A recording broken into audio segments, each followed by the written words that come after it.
Kita diajarkan untuk percaya tanpa bertanya. Kita diajarkan untuk takut daripada memahami. Ini saatnya kita membuka mata. Di video ini, kita akan telusuri bagaimana kalau semua agama di dunia ini lahir. Bukan karena kebenaran, tapi karena dasar rasa ketakutan manusia terhadap alam semesta.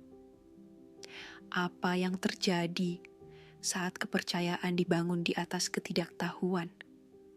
Hari ini, kita akan membongkar semuanya. Pernahkah kamu menyadari manusia punya bakat luar biasa dalam menemukan pola? Kemampuan inilah yang membantu nenek moyang kita bertahan hidup di dunia yang penuh ketidakpastian. Mendengar petir di langit diartikan dewa lagi marah mengalami bencana alam. Artinya dapat hukuman dari Tuhan. Melihat pola seperti itu menyimpulkan ada sosok di luar sana yang mengontrol manusia. Tapi pola ini juga punya sisi gelap. Manusia cenderung menjadi tak berdaya, bahkan di tempat di mana sebenarnya tidak ada apa-apa. Kita mencari makna dalam keseimbangan. Kita menciptakan sebab akibat di tengah fenomena semesta yang alamiah. Dan disinilah agama mulai tumbuh. Bayangkan manusia purba, ribuan tahun lalu, berkumpul di sekitar api unggun, menatap langit tanpa sedikit pun memahami apa yang ada di atas mereka. Petir, wabah penyakit, gerhana, semua adalah misteri besar. Apa penyebabnya? Jawaban satu-satunya, pasti ada kekuatan yang lebih tinggi di balik semua ini.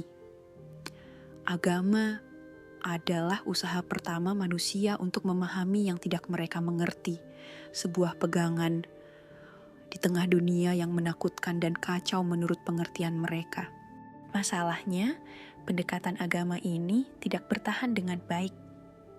Sama seperti kita tidak lagi memakai lintah untuk mengobati penyakit, penjelasan agama tentang alam semesta juga perlahan-lahan dibongkar oleh sains. Contohnya, hampir semua agama besar mengklaim bumi ini baru berusia beberapa ribu tahun ketika Adam dan Hawa diestimasikan hadir di bumi 6.000 tahun sebelum Masehi. Tapi sains lewat fosil, lewat cahaya bintang yang menempuh miliaran tahun cahaya, menceritakan kisah lain. Bumi sudah berusia lebih dari 4,5 miliar tahun. Bahkan piramida diteliti ahli arkeologi berusia 26.000 tahun sebelum Masehi. Sementara Adam dan Hawa hadir di bumi 6.000 tahun sebelum Masehi. Pertanyaannya, siapa yang membangun piramida dan peradaban manusia waktu itu kalau tidak ada manusia di bumi menurut agama? Aneh.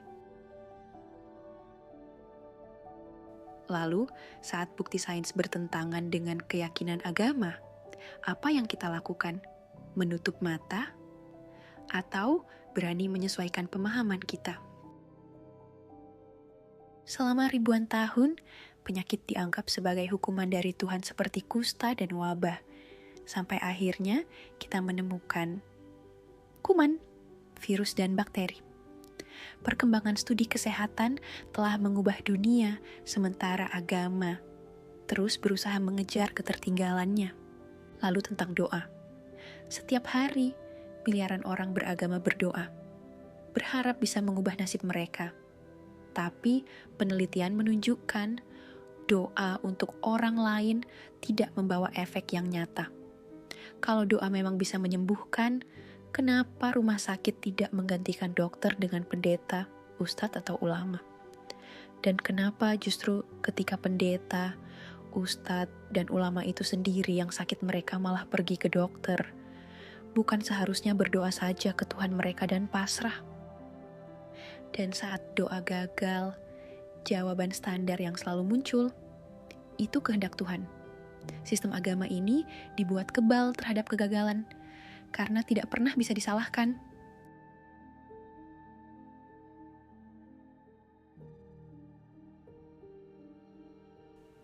Kalau kita lihat lebih dalam, moralitas yang katanya dari Tuhan seringkali bertentangan dalam ajaran moral dalam agama itu sendiri. Di satu sisi, agama mengajarkan damai, dan perintah untuk berbuat kasih. Dan di saat yang sama, di kitab mereka, Tuhan juga memerintahkan untuk melakukan kekerasan yang brutal, bahkan membantai kelompok manusia yang tidak percaya kepadanya.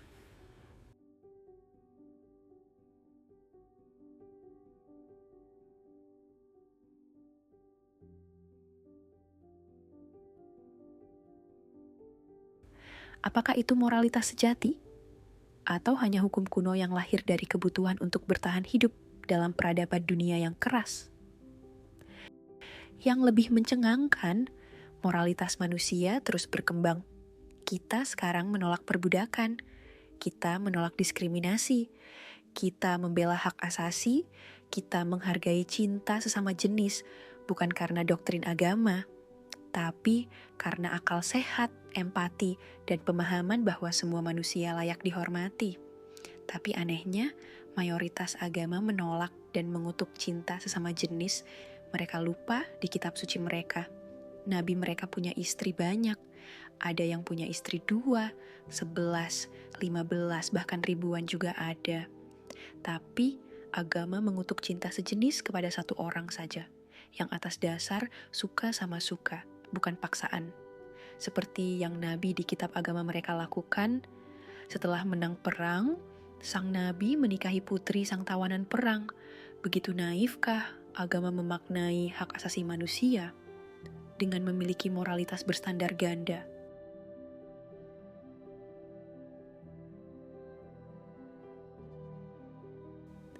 Ada satu pertanyaan penting. Kenapa banyak kontradiksi dalam agama, tapi manusia tetap mempercayainya? Agama juga bertahan lewat rasa takut. Konsep neraka misalnya. Agama ciptakan sebagai tempat penyiksaan abadi, supaya manusia takut, tunduk, dan mau percaya kepada ajaran mereka. Tapi pikirkan ini, jika Tuhan dari agama itu penuh kasih, kenapa harus menggunakan ancaman hukuman neraka untuk mendapatkan cinta dari manusia? Apakah kepercayaan agama yang lahir dari rasa takut benar-benar kepercayaan, atau doktrin paksaan dengan narasi ancaman? Karena faktanya mayoritas orang memeluk agama itu karena dikondisikan atau dipaksa oleh orang tuanya. Saat anak masih kecil, masih belum bisa berpikir secara kritis, mereka dipaksa oleh orang tuanya untuk beribadah dan dicekokin cerita tentang penciptaan alam semesta versi agama, surga dan neraka, hukuman dari Tuhan, dan pahala abadi. Mereka juga diajari bahwa meragukan agama itu berbahaya, bertanya tentang kebenaran agama itu dosa, dan berpikir kritis dianggap pembangkangan. Akhirnya, apa yang terjadi? Disitulah kerusakan nalar logika anak mulai terjadi, karena kalau keyakinan ditanam sebelum kemampuan berpikir, maka pondasinya akan sulit berubah. Itu bukan pendidikan, itu pemrograman anak sejak dini. Begitulah cara meracuni generasi baru dengan doktrin agama, bukan dengan menyakiti, tapi dengan mencuci pikirannya. Kalau anak kecil dikondisikan memeluk agama oleh orang tuanya, itu berarti manusia yang memilih agama atau agama yang memilih manusia. Di banyak belahan dunia, khususnya di negara maju, keyakinan manusia terhadap agama mulai menurun. Semakin tinggi pendidikan dan kesejahteraan, semakin orang menggunakan nalar berpikirnya, semakin banyak orang yang meninggalkan kepercayaan agama. Karena ketika pengetahuan menggantikan ketakutan, kita tak lagi butuh jawaban-jawaban sederhana yang menenangkan. Ketika masyarakat menjadi lebih makmur dan sejahtera, kita tak perlu lagi bergantung pada janji surga setelah mati, karena hidup di bumi pun seperti serasa di surga. Makanya tidak heran jika negara-negara ateis di dunia selalu menjadi langganan negara dengan indeks kebahagiaan tertinggi di dunia. Beberapa orang bilang, kita tetap butuh agama untuk komunitas, untuk harapan, untuk makna hidup. Tapi benarkah? Lihat komunitas-komunitas sekuler yang bergerak demi amal kemanusiaan, kepedulian lingkungan, dan keadilan sosial. Mereka menawarkan rasa kebersamaan humanisme tanpa harus mempercayai sesuatu doktrin yang tidak terbukti. Kita tidak perlu janji surga untuk mencintai bumi. Dan kita tidak perlu takut neraka untuk berbuat baik pada sesama. Jangan lupa, sepanjang sejarah, agama juga menjadi alasan banyak konflik dan perang. Dari perang salib hingga jihad dan terorisme modern, banyak nyawa hilang hanya karena berbeda keyakinan agama. Sampai hari ini, agama masih sering digunakan untuk membelah manusia, bukan menyatukannya. Agama menawarkan jawaban-jawaban sederhana untuk pertanyaan kompleks. Tapi, jawaban sederhana tidak selalu benar. Dan kebenaran seringkali butuh keberanian untuk menerimanya. Kita punya pilihan.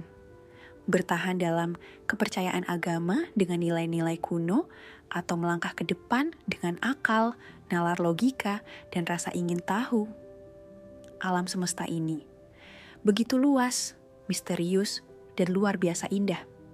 Jauh lebih mengagumkan daripada semua nilai-nilai kuno yang penuh kontradiksi yang pernah diciptakan agama. Dan mungkin itu sudah cukup. Mungkin perjalanan untuk mencari kebenaran tanpa dogma, menjadi insan rohani tanpa agama, adalah perjalanan paling mulia yang bisa kita lakukan sebagai manusia.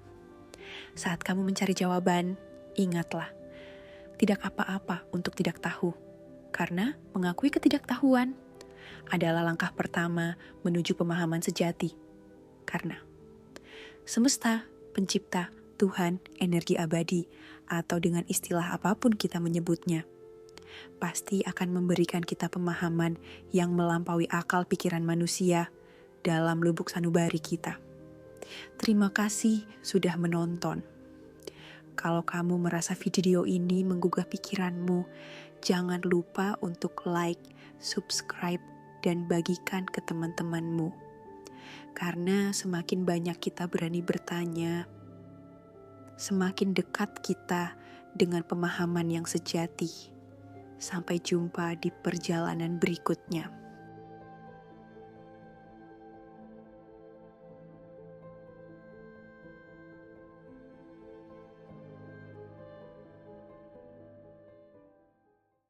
Kalau kamu suka video ruang refleksi seperti ini, jangan lupa subscribe dan nyalakan notifikasinya.